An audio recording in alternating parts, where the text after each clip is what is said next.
Mick, Algie and Teddy, grandson to both of yous. That's right, yeah.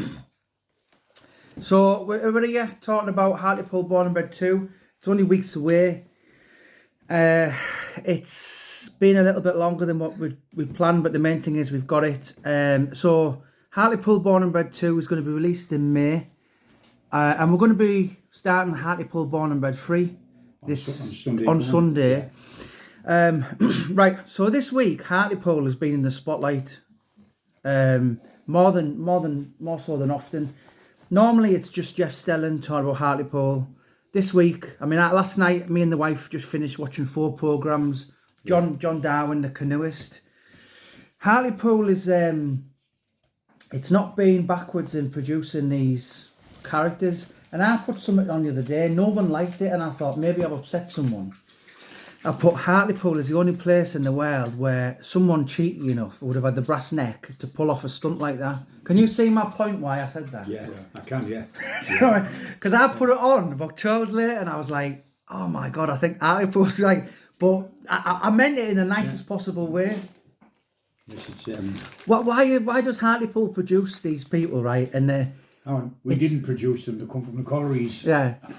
But no, do you know what? It's just Hartlepool. It's like, it's a place that, I mean, to pull off a scam like that and be dead for 5 years and come back, only in Hartlepool. Yeah. You knew him, didn't you, Mick? Yeah, he was my personal officer in the house. What was he like? I think he was scratching over money then, because I'd only been in a couple of days. So what year was this, 99? 99, yeah. Right. And so he done this, was it 2002?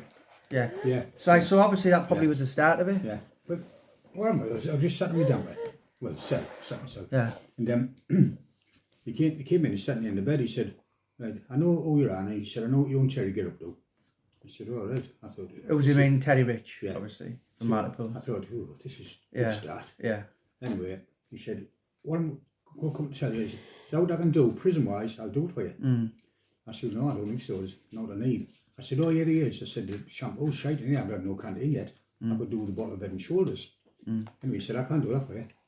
But the next day, I went on exercise. When I come back in myself, the bottle of Head and Shoulders there. It was only him, because I'd never asked nobody else. And but not the next day, the day after, he came in, he said, are we doing all right? I said, yeah. I said, thanks for that. He said, thanks for what? Do you know what I mean? That's the way he spoke to me. So really, wasn't a bad bloke?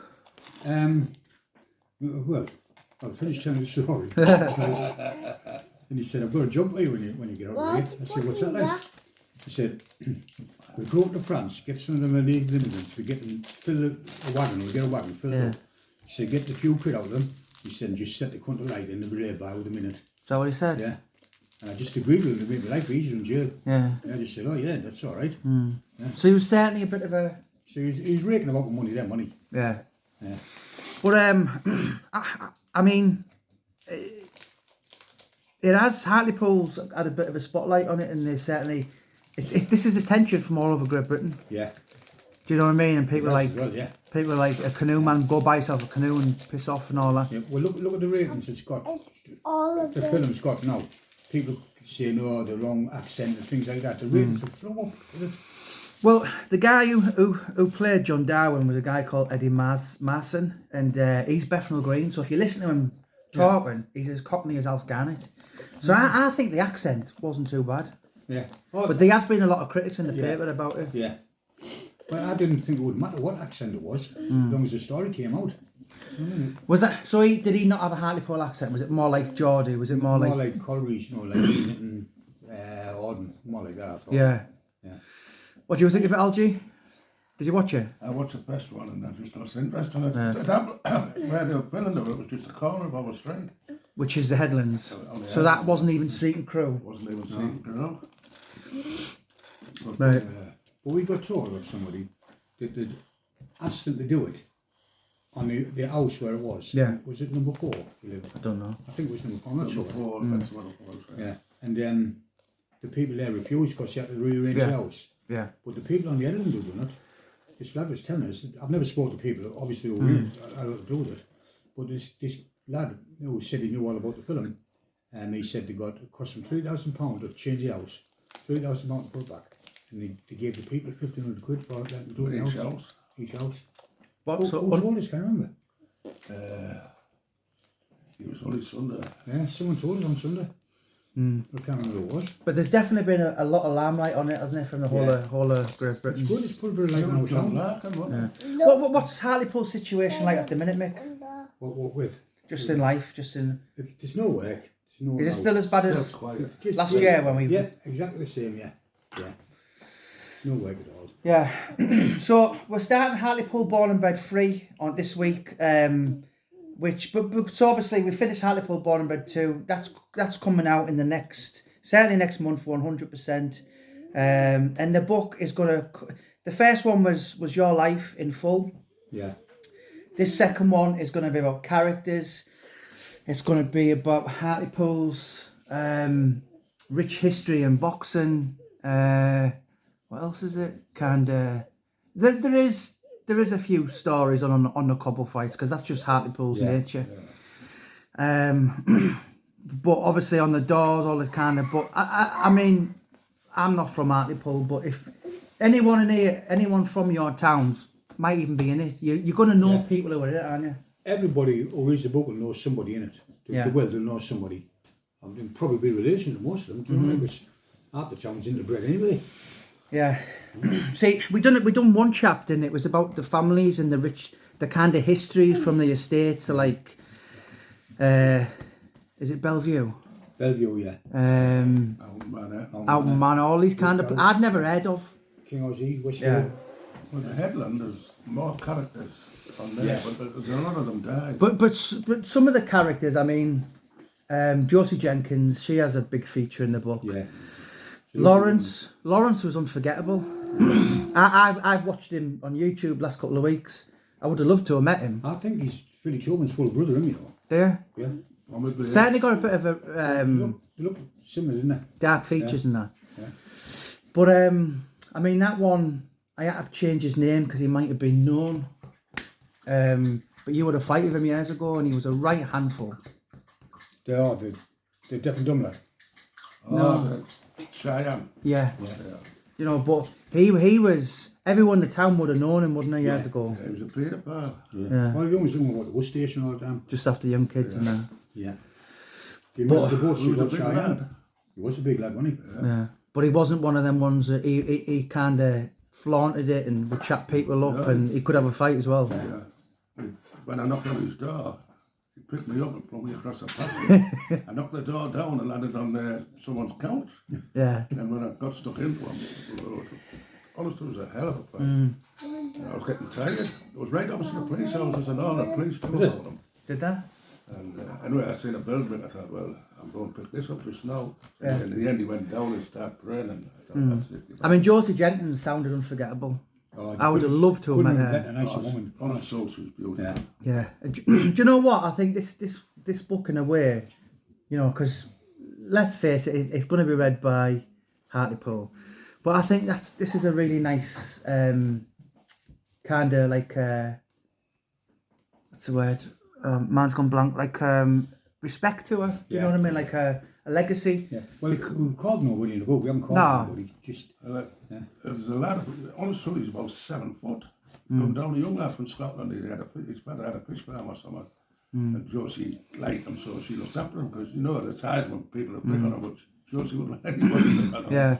And do you know Hartlepool's very similar to Grimsby Town, and their fishing industry is dead. Do you think the hardships that Hartlepool suffered over the years is down to that? Well, we had the shipyard, didn't we? Yeah. What else did we have? The shipyard. There was loads of factories where people worked. Most of them have gone now. Gone. It's unbelievable the amount of work with us. The steelworks, there's nobody working there now. I don't know. The trading estate, that's about gone. Yeah. What's the situation like today with like antisocial behaviour and drugs and all that? Is it as bad as ever? Because there's nowhere for the kids to go. No youth clubs or nothing. Nowhere at all for them to go. There's just nothing for them to do, and they're bound to get into mischief, aren't they?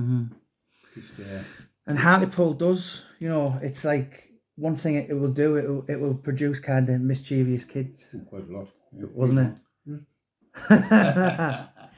Yeah. Teddy, 3-year-old. 3-year-old. Put his granddad in hospital the other week for hammer. Yeah. And he bust my lips. Did he? Yeah. There's still fights. Yeah. Last fight was a good one. It was 2 women.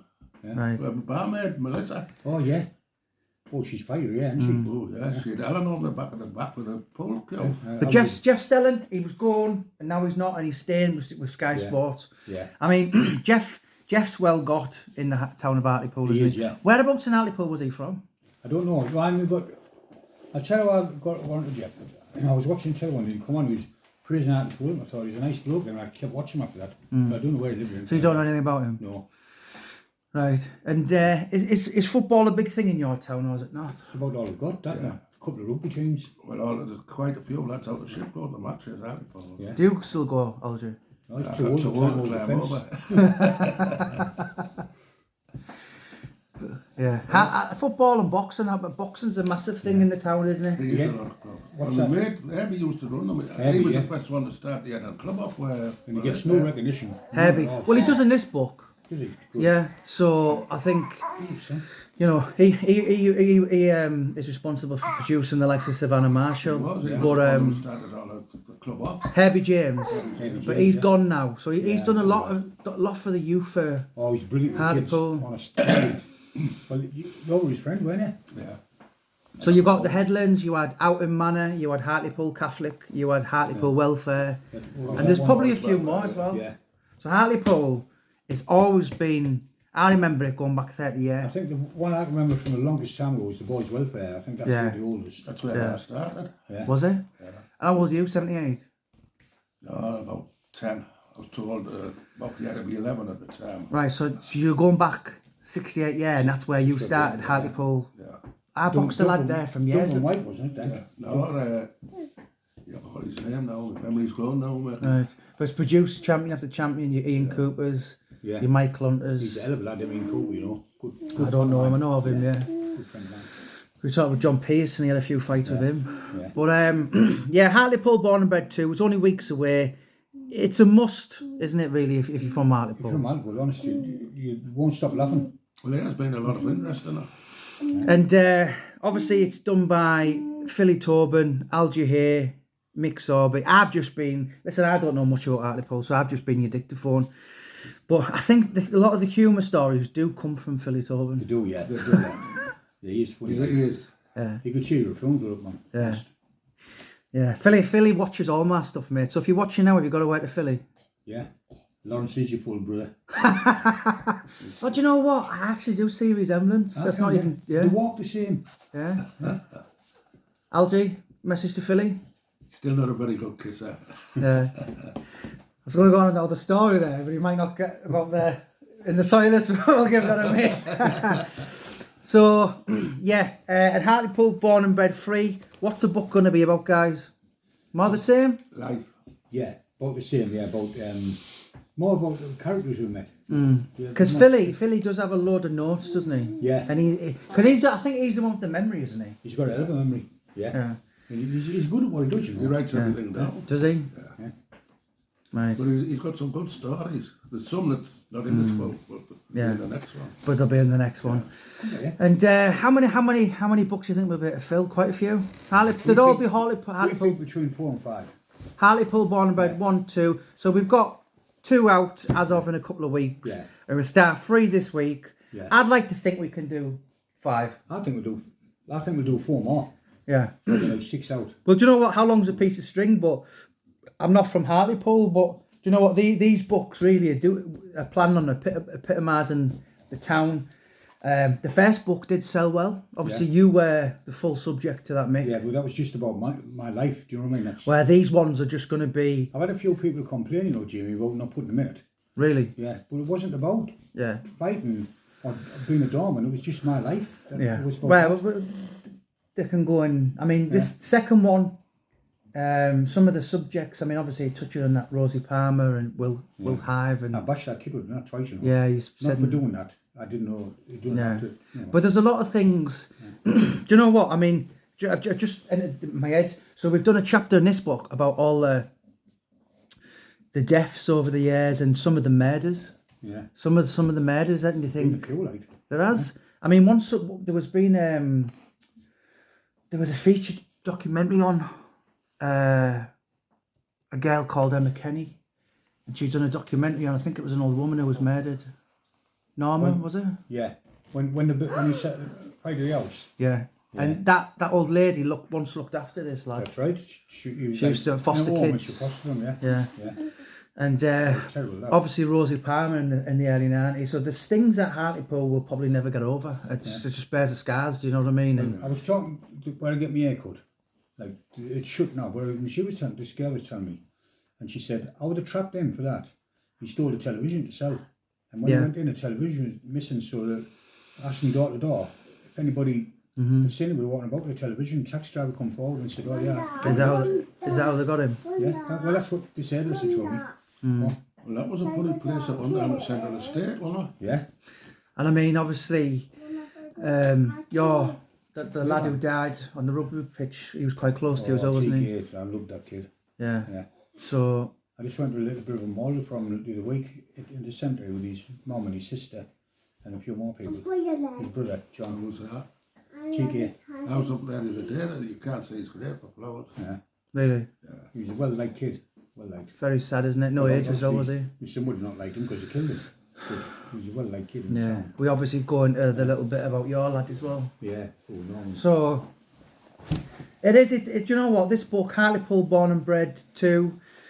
I can't remember off the top of my head. Probably some at 12, 14 chapters. And if you're from Hartlepool, or you know people in it, or you live close by, it's an absolute must to read, isn't it? Because it's not to do with me. It's all your experiences in life. It's all. one person off the top of my head I just remembered, is it Philly Gibson? Philly Gibson, the boxer. Yeah. Sadly, no longer here, but he sounded like a hell of a character. Oh, he was honestly. Last time I seen him, he come to our house with a little bottle of whiskey for me and a Did he? little bar of chocolate for our lad. Yeah. He was beautiful. Did he? Well, he was in the ship, and he was a comic, wasn't he? Oh, yeah.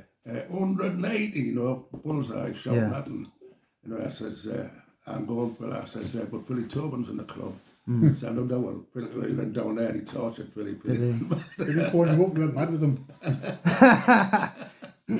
Who's the other But it was a one? laugh. Who's the other character? Common You Bates. called him Pedalbin, Oh, Skelly. and it was only because someone hit him on the chin and his hair just moved. Yeah. It was like a bin lid, so you nicknamed him. It's all starting right back. He got a bit cheap to Danny. Well, Danny's a big, strong lad, Danny Andrews. Yeah. He's a big, fine lad. And went outside on a fight. Danny hit him. And hit him on the side there, and his hair flicked over like that. So look, it was like that on the side of the Yeah, but do you know what? There's a lot of humour in the town of Hartlepool as well. And do you know what? From one thing I've realised from doing the research of this book, I mean, I started off by saying, I'm here again. First chapter, how have I kind of become almost an adopted monkey hanger? Yeah. And do you know what? But there's one thing Hartlepool folk are good at. And I think it's a coping mechanism. Yeah. They're always are the first ones to laugh at themselves, but the situation in life, they haven't been dealt the best cards in life. They're not brought up in like Surrey, Guildford. They're brought up in Hartlepool, where they've got fuck all. They know they've got nothing from an early age, and they just have to get along with it. And the other truth, you never want one out if you're in the headland. Yeah. Like I'll give you a little story. There was the tea gardens opposite the ship. It was old bloke, well, he wasn't old, he was pretty young, about your age, a ex-soldier, living rough in there. And Paul Suggett went and filmed him, and then I think helped him. This is a couple of years back. Yeah, Alan took him in and took him a bed for the night. Did he? Yeah. If you wanted a pint, you'd never been short of a pint. So do you know what? Hartlepool people are really warm-hearted, aren't they? Even though they've got nothing. But yeah, do you know what? I'm looking forward to it. It's been fun to do. So we're going to... Hartlepool Born and Bred 2's not out yet. It's weeks away. It's finished. And Hartlepool Born and Bred 3, we're going to start it. And there will be, by the end of it, there will be a couple of books. We'll be there forever. Yeah. And they'll outlive everyone and they'll be there. And as Philly Tobin said, you know what? They just didn't want to lose these kind of characters and tales and silliness. Yeah. Well, anyone not mentioned in this one will definitely be mentioned in the next one because no one will get away. Yeah. So last story, right? I think this is in the book. What's the story about? Where I think it was probably Philly, because he's the rascal of years. He told someone's brother that he's won the lottery. He said, no, he hasn't. Oh, he's on about And that, he said, yeah. He has won the lottery, he's just not telling you. So Philly is causing ruptions in the family just for the crack. I think he was it on as well. Terry Costello. Yeah, Terry, yeah. And didn't he get to a point where he was saying, he rang us up saying, will you tell him I haven't won a lottery? So Hartlepool Born and Bred 2 is coming soon. Hartlepool Born and Bred 3 will be out this year, I imagine. Ted, the last word goes to you, son. Say hiya. So, I shy. He's like his granddad shy. Which one? You? So, I mean, how long have you two known each other? Me now. Must be what? 40, 50 years? 50 years. 50 years, yeah. So that's a long It time, was isn't it? Yeah. longer. Yeah. We've never ever had a crossword either. Never. Yeah. We've had some laps. Oh, we've had some good laughs, haven't we? Is it, does it sadden you now when you're like in your twilight years or whatever and you're looking back and you look back at all the characters in Hartlepool and she's gone and he's gone and he died young and... It is, it's frightening. Yeah, because you know what change coming. Yeah. Yeah. But none of us are... None of of us are... cemetery with the dogs. I walk round and I know more people in the cemetery than I do out here. Do you really? Yeah. A lot of them good friends, family, and it is funny. So you've seen Hartlepool change Oh, From- big changes, yeah. from... We had a good fishing. So you remember in the 50s and the 60s and the 70s and... I remember the quay, the docks. Yeah. There are the fish quays. You could walk across there on Dutch boats. Yeah, you could, yeah. So that's a part of the world from abroad that people coming over that Hartlepool's lost that Because there's no fishing industry there now, is there? it's lost that kind of income, if you like, hasn't it? Yeah. Like where them flats behind the ship that used to be a police station Yeah. when it was brand new when it opened. Yeah. I remember that was me and Joe Warner were the first ones in. Do you think the marina's been good for Hartlepool? At first it was brilliant, but there's not many people get down there now. It's expensive as well, isn't it? Yeah. Yeah. And it's more, do you know what? It's more for like your designer, sunbedded people who are rich. It's not, to me, that's not what Hartlepool's It's not about. good what likes it was. Do you know what I mean? I've been around, had a look, but that's about it. And the little pubs are dying, I think. I mean, there's a cracking one in that Ward, what's that guy? Ward, the pub, main one, like Weatherspoons. It's in the town. I don't know. Ward Jackson, is it? Oh, the War Jackson, yeah. But there's not many like, where you could just go in on a Friday full of brickies and... It's just not the same. The most popular one over the Headland now is the ship, isn't it? Yeah. That's your local. Yeah. That's why we filmed the documentary last year. You're getting a lot of old people in there now. I'm not bragging it up, Alan, but they say it's the best pint in the town. Yeah. Yeah. Reasonable price as well. Yeah. Cheapest, I think he is. Is it? I mean, we're going to have a book launch party in there about May. So our plan is to get everyone in Hartlepool and just have a good night and that. Yeah, it will be a good night. We're going to make a documentary for you, Mick. Yeah. But do you want to talk about... So we're going to be making it, me, you, Paul Suggett. Yeah, we're going to do a documentary about me. What is? I've got the rare cancer thing. The what do you call it? It's they can't fix it. Yeah. Teddy, please. They can't fix it. So used to we're going to do well. He said to me, "You'll do the documentary for me." Yeah. So I want to speak to my family, but I want to do it before I fucking get dead skinny and fucking look a mess. It's to leave like a legacy. Yeah. So. And I'm glad you've done that because it would have been uncomfortable for me and Paul and, Paul and Dan Walker, Paul Suggett, they're very forever professional and they said, look, we will drop everything for that. Yeah. But it would have been hard to do. But so the plan is we're going to film certainly in the next couple of months. Yeah. And that would be for just one day. Yeah, I'm going to just leave like a legacy. Tell me what I think about that and my kids.